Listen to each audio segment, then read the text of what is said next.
This one is very important topic कि trade receivable क्या है ना? ट्रेड पेएबल क्या है? And many things around it. चलो समझते हैं ट्रेड रिसीवेबल क्या है। देखो, amount receivable on account of sales of goods. इसका amount receivable on account of sales of goods और service rendered by the company in normal course of business. यानी normal course of business यानी जिस product में वो deal करती है, जिसका वो बाय एंड सेल करती है, जो वो सर्विस प्रोवाइड करती है, ठीक है, उसमें अपने उसमें जो अमाउंट रिसीवेबल है उसको हम बोलते हैं ट्रेड रिसीवेबल। ये दो चीजों को इंक्लूड करता है, एक तो डेटर्स और दूसरा बिल्स रिसीवेबल। अभी हम समझेंगे कि दोनों क्या है, बट यहाँ पे एक समझने वाली बात है कि ट्रेड रिसीवेबल क्या है। वो अमाउंट रिसीवेबल है on account of just on accounts of sales of goods or services rendered by the company in the normal course of business। यानी जो नॉर्मल कोर्स ऑफ बिजनेस है उसका एक अकाउंटिंग पीरियड में जो भी गुड्स और सर्विस उसने प्रोवाइड किया है और उसके पैसे मिलने हैं उसको उसको हम ट्रेड रिसीवेबल बोलते हैं। और ये दो चीजों को इंक्लूड करता है, first one is debtor and second one is bills receivable. अब समझते हैं डेटर्स क्या होते हैं। देखो, पर्सन्स और forms to whom goods have been sold, जिनको गुड्स बेच तो दिया गया है या सर्विस प्रोवाइड तो कर दी गई है, पर किस पे की गई है? क्रेडिट पे। और जिसकी पेमेंट अभी तक नहीं हुई है, जिसकी पेमेंट अभी तक रिसीव नहीं हुई है।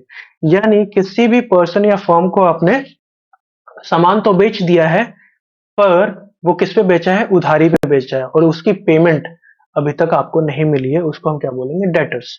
जैसे आप शू बेचते हो और आपने किसी परचेजर को 20,000 के शू बेच दिए उधारी पे, बिकॉज वो आपका रेगुलर कस्टमर है या जो भी है, ठीक है, और अभी तक उसने पेमेंट नहीं किया आपका। आपने सेलिंग भी कर दिया, पर किस पे किया? क्रेडिट पे किया, और उसकी पेमेंट नहीं हुई, अभी पेमेंट नहीं मिली है, payment not received, that is called debtors. अब बिल्स रिसीवेबल हम समझते हैं।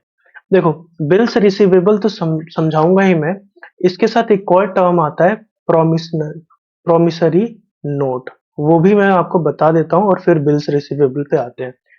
तो लेट्स से यहाँ पे आप मान लो शाम हो, ठीक है, और शाम से मैंने कोई प्रोडक्ट खरीदा 20,000 का, मैंने खरीदा, ठीक है, उधारी पे। और मैंने एक उसको प्रोमिसरी नोट दिया शाम को, क्या कि मैं प्रॉमिस करता हूँ शाम कि मैं जो है आपका जो पैसा है, लेट से 7 मार्च को पे कर दूंगा। तो ये मैंने प्रॉमिस किया और उसको एक note promissory sorry promissory notes उसको दे दिया मैंने। तो मैंने प्रॉमिस किया कि इस तारीख को मैं आपके पैसे दे दूंगा और उसको मैंने एक पेपर पे लिख के उसको दे दिया, that is called promissory note. ठीक है, ये जो है, जो डेटर है वो सेलर को देता है, ठीक है। अब बिल्स रिसीवेबल क्या है? बिल्स रिसीवेबल क्या होता है, समझो। देखो, मान लो श्याम ने मुझे सामान बेचा 20,000 का, ठीक है, पर इस बार मैं उसको प्रॉमिस नहीं कर रहा हूं। उसने बोला मैं दे तो दूंगा तुमको उधारी पे, पर तुमको एक बिल पे साइन करना होगा, एक बिल पे साइन करना होगा। यहां मैं प्रॉमिस नहीं कर रहा, पर वो मेरे से प्रॉमिस लेना चाहता है कि तुमको एक बिल पे साइन करना होगा, जिसको हम बोलते हैं bills of exchange. Bills of exchange, कि तुम मुझे मेरा पैसा मान लो 7 को लेके जा रहे हो तो 20 मार्च तक पेमेंट कर दोगे, या मान लो 20 अप्रैल तक पेमेंट कर दोगे, लेट से, ठीक है। और मैं उस पे साइन कर देता हूँ और उसको दे देता हूँ, ठीक है। अब क्योंकि मैंने साइन करके अब वापस से उसको ये दिया है, और उस बंदे को यानी शाम को पता है कि मैं 20 अप्रैल को उसको पैसे दे दूंगा, और उसको ना 20 मार्च के पास ही उसकी इन्वेंट्री घट गई और वो ना सामान लेके आना चाहता है। वो सामान लेकर आना चाहता है, उसके दुकान में जो स्टॉक है वो खत्म हो गया। तो मेरे से तो पैसे मांगेगा नहीं, पर उसके पास ये बिल्स ऑफ एक्सचेंज है, ठीक है। वो क्या करेगा, वो अपने सेलर को बोलेगा कि ये मुझे पैसे आने वाले हैं 20 अप्रैल को, और मैं ना वेट नहीं कर सकता, तो तुम ये जो मैं बिल्स ऑफ एक्सचेंज देता हूँ वो तुम रख लो और 20 अप्रैल को तुम उससे ले लेना। अब मैंने प्रॉमिस किया है, उस पर साइन किया, तो मुझे देना पड़ेगा। पर प्रॉमिस लिया गया है, मैंने किया नहीं। अगर मैं करता तो मैं क्या देता उसको, प्रॉमिसरी नोट देता, जो कि डेटर देता है सेलर को। पर यहाँ पे क्या है, बिल्स ऑफ एक्सचेंज था। अब जब पेबल हो जाएगा तो बिल्स रिसीवेबल हो जाएगा। मतलब जब, देखो बिल्स ऑफ एक्सचेंज था, अभी नाम दिया है ना, एक बिल पे उसने साइन कराया जिसको हम बिल्स ऑफ एक्सचेंज बोलते हैं। और 20 अप्रैल को वो क्या हो जाएगा, 20 अप्रैल को आपका बिल्स रिसीवेबल हो जाएगा उस बंदे को जिसको मैंने प्रॉमिस किया है। तो यहाँ पे बिल्स ऑफ एक्सचेंज किस में कन्वर्ट हो गया, बिल्स रिसीवेबल पे। किसके लिए, जिसने मेरे से साइन लिया। वापस से एक बार और रिपीट कर रहा हूँ, डेटर क्या होता है, जब हमने किसी को फॉर्म या किसी पर्सन को प्रोडक्ट हमने बेच दिया उधारी पे, है ना, और जिसका पैसा अभी तक हमें मिला नहीं है, वो डेटर है। अब बिल्स रिसीवेबल को जब हम डिस्कस कर रहे थे, तब मैंने आपको प्रॉमिसरी नोट के बारे में बताया। वो क्या है, जब मैंने 20,000 का कोई सामान खरीदा और मैंने जिससे खरीदा उसको एक नोट देता हूँ, लेकिन एक प्रॉमिसरी नोट देता हूँ कि भाई मैं इस तारीख तक दे दूंगा, तो वो उसको प्रॉमिसरी नोट बोला जाता है।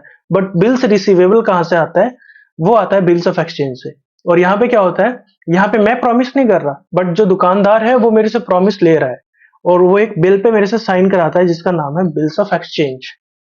और उस पे जो मैं डेट यहाँ पे देते हैं वो ड्यू डेट है, ठीक है, जो कि 20 अप्रैल है। बट मान लो कि उसको 20 मार्च को ही कोई शॉपिंग करनी है, कोई सामान को खरीदना है और उसके पास कैश नहीं है, तो वो बिल्स ऑफ एक्सचेंज किसी और पार्टी को दे देगा और उससे सामान ले लेगा, बिकॉज उसे पता है कि 20 अप्रैल को पैसा तो मिल ही जाना है। ठीक है, तो अब यहाँ पे देखो, अब bills of exchange becomes bills receivable for the person who draws it in any drawer and get it back। Drawer कौन है, जिसने साइन लिया है मेरे से, जो सेलर है वो यहाँ पे ड्रॉर है, ठीक है। और मैं हूं कौन, ड्रॉई, जिसने उस चीज को, उस बिल्स को एक्सेप्ट किया, मैंने उस पे साइन किया उसके बिल्स ऑफ एक्सचेंज को, तो मैं क्या हूं, एक्सेप्टर हूं। तो जो एक्सेप्ट करता है, जो साइन करता है, वो एक्सेप्टेंस देता है अपनी, और उसको हम क्या बोलते हैं, ड्रॉई बोलते हैं। और जो साइन कराता है उस बिल पे, यानी जो सेलर होता है, उसको ड्रॉअर बोलते हैं। ठीक है, समझ में आया। वापस से, अब bills of exchange bills become bills receivable. एक बिल्स ऑफ एक्सचेंज एक बिल्स रिसीवेबल बन जाता है, ठीक है, कन्वर्ट हो जाता है ड्यू होने पर। और जो उस पे साइन कराता है, यानी जो सेलर होता है, उसको ड्रॉअर बोलते हैं, और जो बाय कर रहा है उस प्रोडक्ट को, उसको ड्रॉई बोलते हैं। और the amount is specified in such a bill is receivable at the future date. ठीक है, और इस पे जो अमाउंट जो लिखा है वो एक फ्यूचर डेट पे रिसीवेबल होगा। ठीक है, गॉट इट। चलो अब ट्रेड पेबल समझते हैं। देखो, amount payable on account of goods purchased और सर्विस टेकन। हमने कोई सामान खरीदा या कोई सर्विस लिया, ठीक है, in our normal course of business, पर हमने उसकी पेमेंट नहीं की। Amount payable on account of goods और service taken in normal course of business but not paid. यहाँ पे बहुत ही जरूरी है, बट नॉट पेड। तो अभी ट्रेड पेएबल है, ठीक है। अब इसमें दोनों चीज आती है, क्रेडिटर्स और बिल्स पेएबल। क्रेडिटर्स कौन,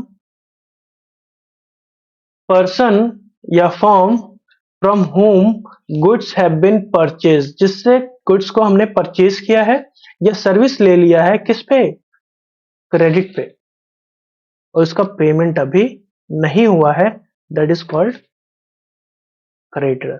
यानी हमने किसी से सामान खरीद लिया या कोई सर्विस ले ली है बट उसकी पेमेंट नहीं की है, तो वो हमारे लिए क्या है, हमारे लिए क्रेडिटर है, और हम उसके लिए डेटर।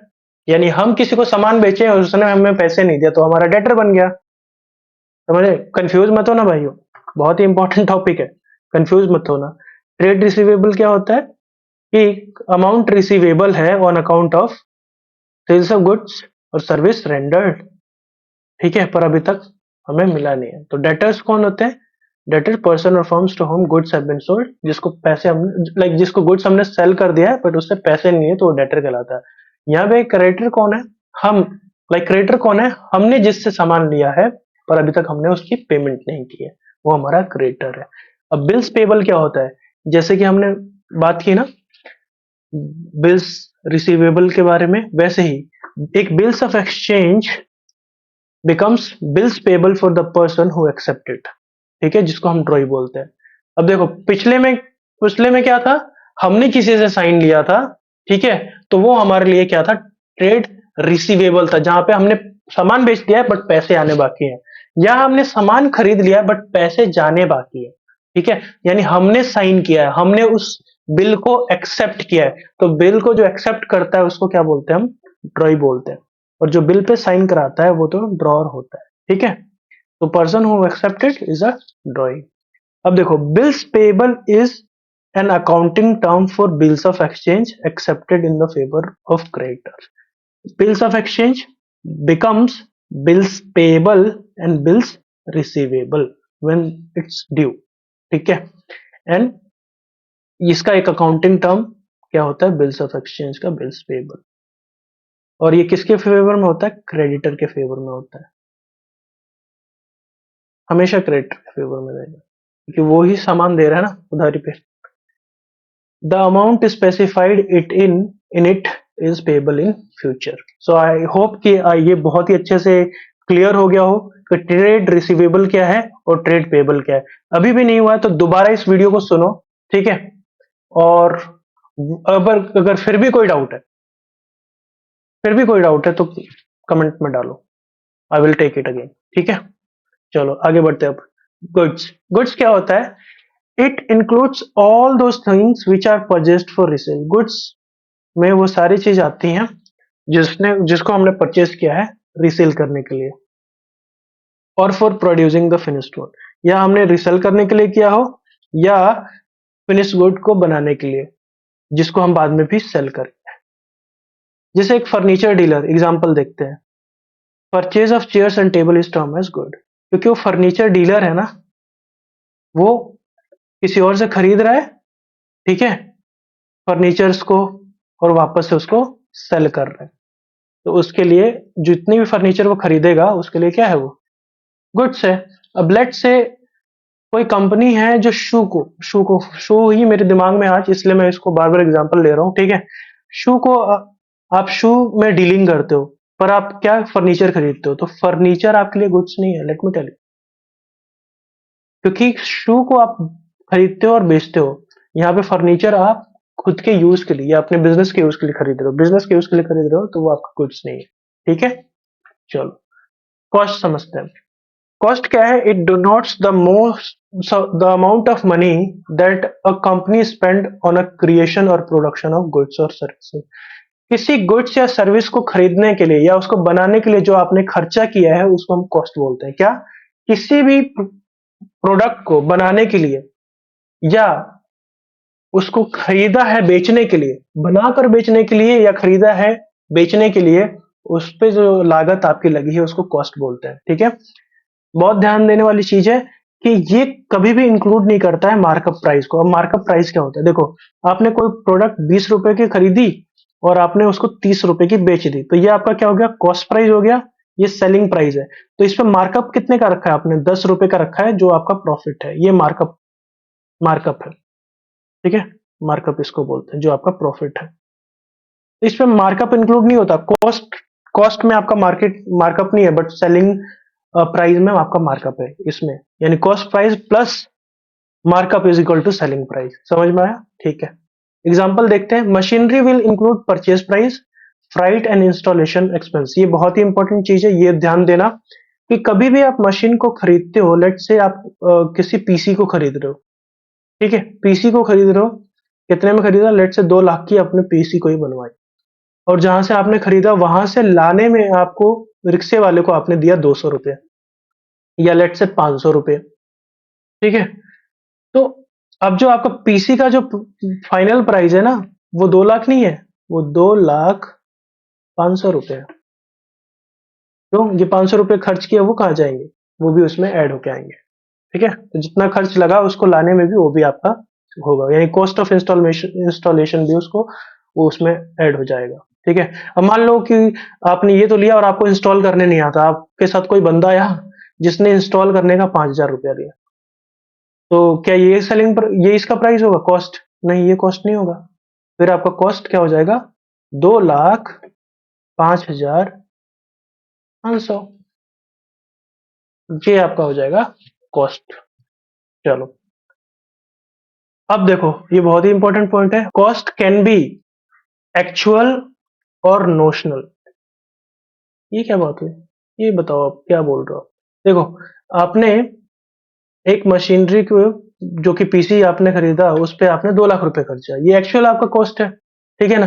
ये 500 और 5,000 ये भी आपका एक्चुअल कॉस्ट है, आपके लगे हैं, इसने पैसे आपने दिए, ये एक्चुअल कॉस्ट है।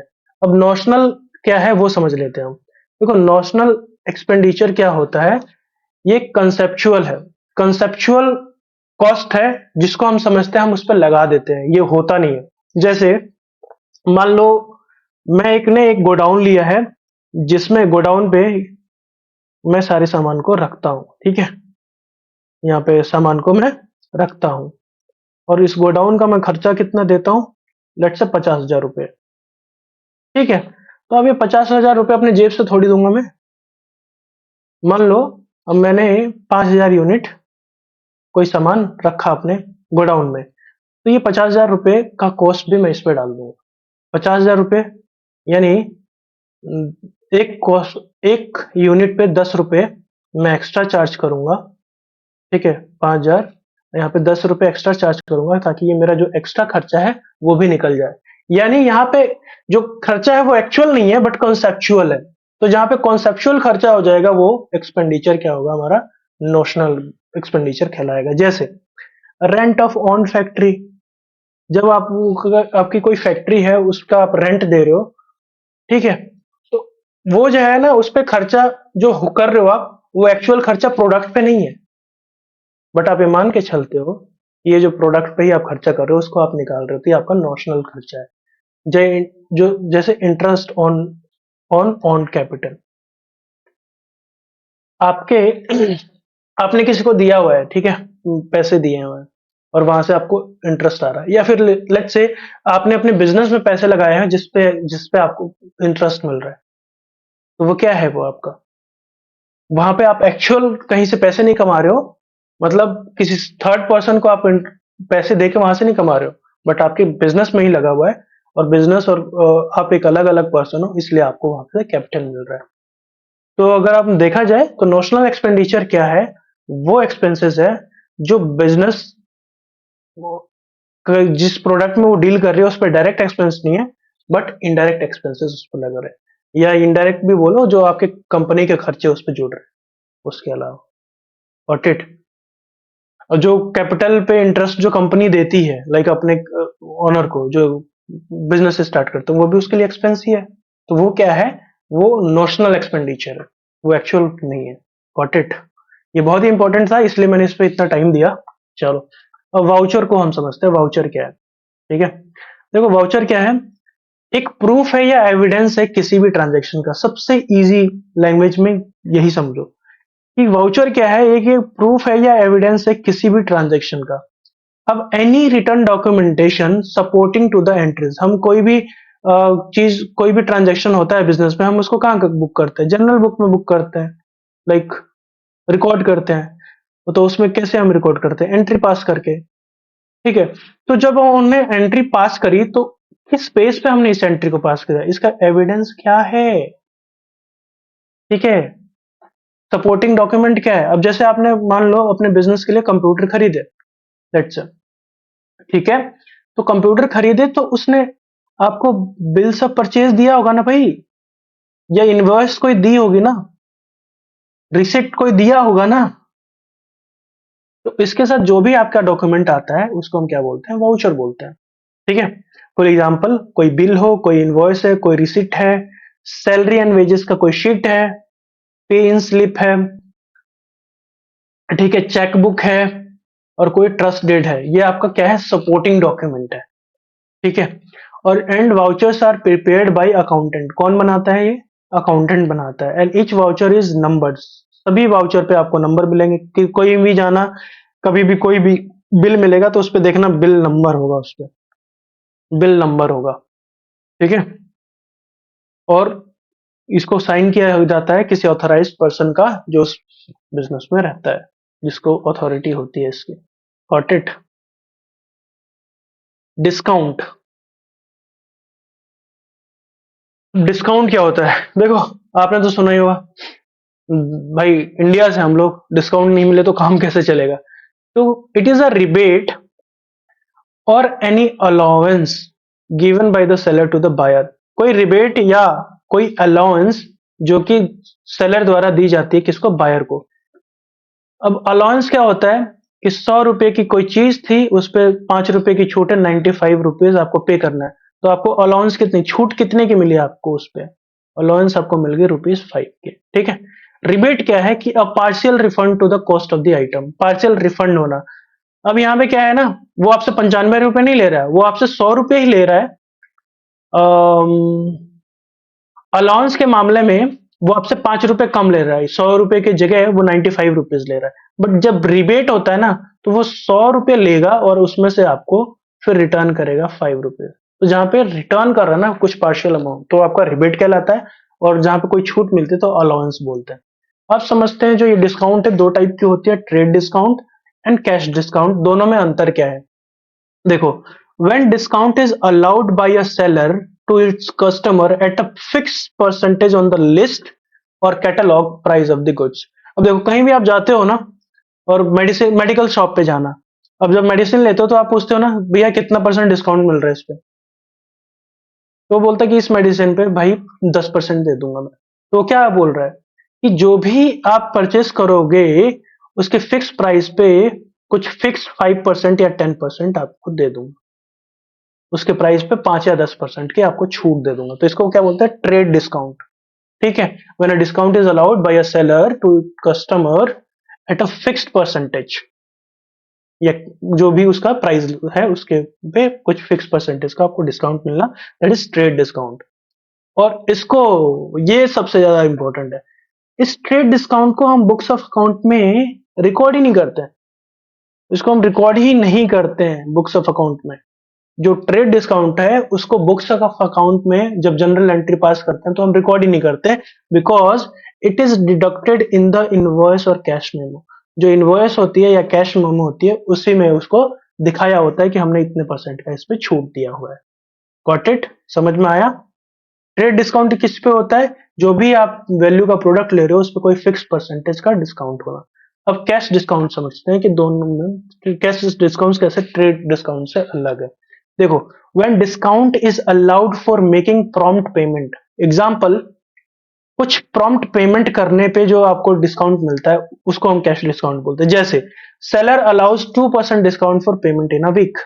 आपने कोई लेट्स से 5 लाख की चीज खरीद ली, कोई सामान, और आपने बोला कि भाई अभी आप 4 लाख रुपए ले लो, या लेट से 2 लाख रुपए ले लो, और 2 लाख रुपए मैं आपको जल्दी 1 महीने में दे दूंगा। बट जो सेलर है ना वो चालाक है, वो क्या बोलता है कि भाई ठीक है, 3 लाख रुपए रहते हैं, अगर आपने 1 महीने बोला है, अगर 2 वीक में मेरे को कर दिया ना, तो मैं आपको 10,000 का और डिस्काउंट दे दूंगा, उसमें 10,000 का और डिस्काउंट दे दूंगा। उसके लिए फायदा हो गया ना। ये इसने, इसको आप बिल पे नहीं दिखा सकते क्योंकि आपने डिस्काउंट नहीं दिया है, आपने उसके बोला है। मतलब डिस्काउंट आप दे रहे हो पर ये आपका ट्रेड डिस्काउंट नहीं है, फिक्स नहीं है, ये सबको नहीं दे रहे हो। आपने उसको पर्टिकुलरली दिया है कि आप अगर 2 वीक के अंदर अंदर पेमेंट कर दे तो 10,000 का मैं एक्स्ट्रा आपको दे दूंगा। तो ये इस तरीके जब होते हैं डिस्काउंट, कैश डिस्काउंट, तो इसको हम बुक्स ऑफ अकाउंट में रिकॉर्ड करते हैं। I hope you might have got to know like what is the difference between discount, like trade discount and cash discount. चलो, let's discuss goods and service tax. All indirect taxes, सारे indirect taxes like excise duty, sales tax, value add taxes, service tax, etc. have been merged into a single tax that is called GST. बच्चों, ये जो पहले सारे ये taxes थे, ये अलग अलग टैक्सेस के नाम से होते थे, बट एक बिल पास हुई 2017 में, ठीक है, जीएसटी की, और इसको हमने एक्ट में लाया जिसको हम जीएसटी एक्ट बोलते हैं हम। और इसमें सारे इनडायरेक्ट टैक्सेस को इसमें हमने मिलाया है at the time of, and GST is paid at the time of purchase and GST is collected at the time of sales. GST हम कब पे करते हैं? जब हम कोई सामान खरीदते हैं तो जीएसटी को पे करते हैं, और जब हम सामान को बेचते हैं तब कस्टमर से जीएसटी को कलेक्ट करते हैं ताकि वापस से गवर्नमेंट को हम भर सके। Got it? कोड। चलो एंट्री समझते हैं। देखो, जब भी कोई ट्रांजैक्शन होती है जैसे परचेज की या सेल्स की, और उसको हमने बुक्स ऑफ अकाउंट में एक लिख लिया तो हम उसको बोलते हैं एंट्री। जब भी कोई ट्रांजैक्शन हुई परचेज या सेल की, जब हमने उसको बुक्स में लिख लिया, रिकॉर्ड कर लिया, तो उसको हम बोल देंगे एंट्री। Got it? चलो, बैड डेट क्या होते हैं? हमने डेटर पढ़ा ना, हमने पढ़ा कि जिसको हमने सामान उधार पे बेच दिया वो हमारा डेटर हो गया, और जिससे मान लो कि 100 या 200 डेटर हमारे हो गए, जिनसे हमें 2 लाख रुपए ले लें, लेट्स एग्जाम्पल के लिए, और उसमें से हमें पता है कुछ 5 से 10,000 रुपए नहीं मिलने वाले, क्योंकि वो लोग ऐसा ही करते हैं, या हमें पता है कि कुछ ना कुछ ऐसे लोग निकल जाएंगे जो नहीं हमें वापस करेंगे। तो दैट इज, हम पहले से लिख मान के चलते हैं कि 5% या 10% हमें नहीं मिलेगा, तो दैट इज जिसको हम रिकवर ही नहीं कर सकते हैं, है ना? Amount that has become irrecoverable from a debtor, उस डेटर से हम नहीं ले सकते, तो उसको हम क्या बोलेंगे? Bad debt. तो it is a business loss and debited to the profit and loss account. तो ये क्या है? एक बिजनेस का लॉस है ना? जो हमारा बिजनेस है उसके लिए ये क्या है? एक लॉस है। तो इसलिए हम इसको कहां दिखाते हैं? प्रॉफिट एंड लॉस अकाउंट में, एक्सपेंस साइड। ठीक है, गुड। चलो, इंसॉल्वेंट क्या होता है? एक पर्सन या एक ऐसी इंटरप्राइज जो इस पोजीशन में नहीं है कि वो अपने डेट को पे कर पाए, जिसने मान लो उसने किसी पर्सन से पैसे लिए हैं, किसी इंस्टीट्यूशन से पैसे लिए हैं, बैंक से पैसे लिए हैं, बट उसको वो पे नहीं कर सकता, तो उसको क्या बोलते हैं? इंसॉल्वेंट बोलते हैं। एंड इसी का अपोजिट क्या हो जाता है आपका? सॉल्वेंट। क्या? अ पर्सन और एन एंटरप्राइज, कोई भी पर्सन या enterprise which is in a position to pay its debt is called a solvent person. यहाँ पे विजय माल्या उसको इंसॉल्वेंट बोल दिया गया था, है ना? तो वो आपका क्या है? इंसॉल्वेंट। ठीक है, अब स्टोर्स क्या होता है उसको समझते हैं। The term stores is use to denote the materials held by an enterprise for the purpose of consumption in the business. यानी वो मटेरियल जिसको बिजनेस खुद यूज करेगी, जिसको खुद कंज्यूम करेगी, और उसको रिसेल करना नहीं है, उसको ऐसे प्रोडक्ट्स, ठीक है, जिसे बिजनेस को कंज्यूम करना है खुद, और उसको रीसेल नहीं करना। ठीक है, रीसेल नहीं करना है, कंज्यूम करना है, उसको हम क्या बोलते हैं? स्टोर्स बोलते हैं। जैसे स्टेशनरी, स्टेशनरी रखी होती है ना किसी भी कंपनी में, वो क्या है? उसकी स्टोर्स है। जैसे lubricant, spare parts of any machinery, ठीक है, पैकिंग मटेरियल जिसको कंज्यूम करोगे, ठीक है, कंपनी कंज्यूम कर रही है पैकिंग मटेरियल को, प्रोडक्ट को उसमें पैक कर रही है और बेच रही है, तो उसको सेल नहीं कर रहे हो आप, ठीक है, उसको आप कंज्यूम कर रहे हो, तो उसको क्या बोलते हैं? हम स्टोर्स बोलते हैं। चलो, रेवेन्यू क्या होता है उसको समझ लेते हैं। Revenue in accounting means income of recurring और रेगुलर नेचर। जो रेकरिंग का क्या मतलब होता है? जो बार बार हो रहा है, बार बार कोई चीज होती है बिजनेस में, उसको, उससे जो हमारी अर्निंग होने वाली होती है उसको हम क्या बोलते हैं? रेवेन्यू बोलते हैं। जैसे सेल्स ऑफ शू, हमारा शू का बिजनेस है, हम उसको सेलिंग करते हैं, तो बार बार हम सेल्स करेंगे, ठीक है, और बार बार हमें पैसा मिलेगा, तो हमारे लिए क्या है? रेवेन्यू है। इट ऑल्सो इंक्लूड्स रिसीट और रेंट, रेंट से जो पैसे मिलेंगे उसको भी इसमें इंक्लूड किया है, कमीशन को भी, डिविडेंड को भी, और इंटरेस्ट को भी। यानी it also include receipt from rent, commission, dividend and interest etcetera. Revenue is related with day to day affairs, यानी बिजनेस के जो डे टू डे अफेयर्स होते हैं उससे रिलेटेड होते हैं, और ये रेगुलर होते हैं। Got it? And the amount of capital introduced by the proprietor और borrowing loan is not revenue. ये तो भाई बहुत ही ज्यादा इंपॉर्टेंट है। वो पैसा जो डेली एक्टिविटी से आता है, ठीक है, डेली एक्टिविटी है बिजनेस का, जो रिपीट होता रहता है, रिपीटेबल है, उससे जो पैसा आता है उसको हम रेवेन्यू बोलते हैं। क्या बोलते हैं? रेवेन्यू। ठीक है, अब जैसे बिजनेसमैन ने अपने बिजनेस में पैसा लगाया, ओनर ने, उसको हम कैपिटल बोलते हैं, ठीक है। उसको रेवेन्यू मत मान लेना, that is capital not revenue. वही ये बात यहाँ पे बोली गई। या कोई आपने लोन ले लिया किसी थर्ड पर्सन से, वो आपका रेवेन्यू नहीं है, वो आपने कमाया नहीं है, किसी से उधारी ली हुई है, ठीक है। तो never consider it as a revenue, ठीक है। अब समझते हैं रेवेन्यू फ्रॉम ऑपरेशन क्या होता है, ठीक है। Revenue earn by an enterprise from its operating activities. अपने ऑपरेटिंग एक्टिविटीज से जो बिजनेस कमाता है पैसे, उसको हम रेवेन्यू बोलते हैं। जैसे अभी बोला ना, शू बेचना एक ऑपरेटिंग एक्टिविटी है किसी भी कंपनी को, शू सेलिंग, ठीक है। तो वो उसके लिए क्या है, दैट इज जो भी वो शू सेलिंग से कमाएगा उसके लिए वो रेवेन्यू फ्रॉम ऑपरेशन है, ठीक है। Got it. चलो, फिर हमारा है लास्ट एक, सॉरी नॉट लास्ट, बट यहाँ पे entity, an economic unit which is found for earning income. कोई भी ऐसी यूनिट जिसको बनाया गया है अर्निंग इनकम के लिए, जो जो कि अर्न करेगा, उसका पर्पज है इनकम को अर्न करना, ठीक है। उसको हम क्या बोलते हैं, एंटिटी। जो कैसे करेगा, या सर्विस सेल करके या प्रोडक्ट सेल करके। जैसे एलजी, एलजी एक कंपनी है, ठीक है। वो सेल करेगी जो भी उसके प्रोडक्ट्स हैं, वो एक एंटिटी है। क्या उसका मोटिव है, प्रॉफिट कमाना। मारुति, प्रॉफिट कमाना। जो कोई लाइक अर्निंग इनकम, हाँ। चलो ठीक है, तो एंटिटी समझ में आ गया। नेक्स्ट पे चलते हैं। टर्नओवर क्या होता है, total sales made in a particular period is called turnover. किसी एक पर्टिकुलर फाइनेंशियल ईयर में जो टोटल सेल्स हुई है उसको हम टर्नओवर भी बोलते हैं, ठीक है। Total revenue, that is also known as turnover, ठीक है। लाइव स्टॉक क्या है, डोमेस्टिक एनिमल, वो जैसे such as cattles and horses, इनको हम लाइव लाइव स्टॉक बोलते हैं, है ना। बकरियों का पालन, वो। इन्वेस्टमेंट क्या है, it refers to the deployment of funds in the shares और debentures of companies with the intention of earning a return. आपने पैसे, या आपने इन्वेस्ट किया किसी भी कंपनी के शेयर्स या डिवेंचर्स में। डिवेंचर्स का मतलब है आपने लोन दिया किसी कंपनी को। शेयर्स खरीदने का मतलब है आपने इन्वेस्टमेंट किया किसी कंपनी में। तो आपका इंटेंशन क्या है यहाँ पे, जो भी आपने इन्वेस्ट किया उस पे रिटर्न लेना, तो आप उसको क्या बोलते हो, इन्वेस्टमेंट। Got it. अगर ये वीडियो अच्छा लगा तो वीडियो को लाइक करो, शेयर करो और कमेंट करो।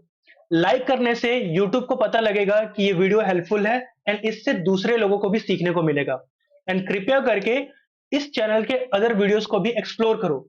अगर ये हेल्पफुल है तो चैनल को सब्सक्राइब करो, ताकि आने वाले टाइम में आपको और अपडेटेड वीडियोस मिलती रहे, और बेल आइकन को जरूर से प्रेस कर लेना। तो अभी के लिए thank you, and see you in another video.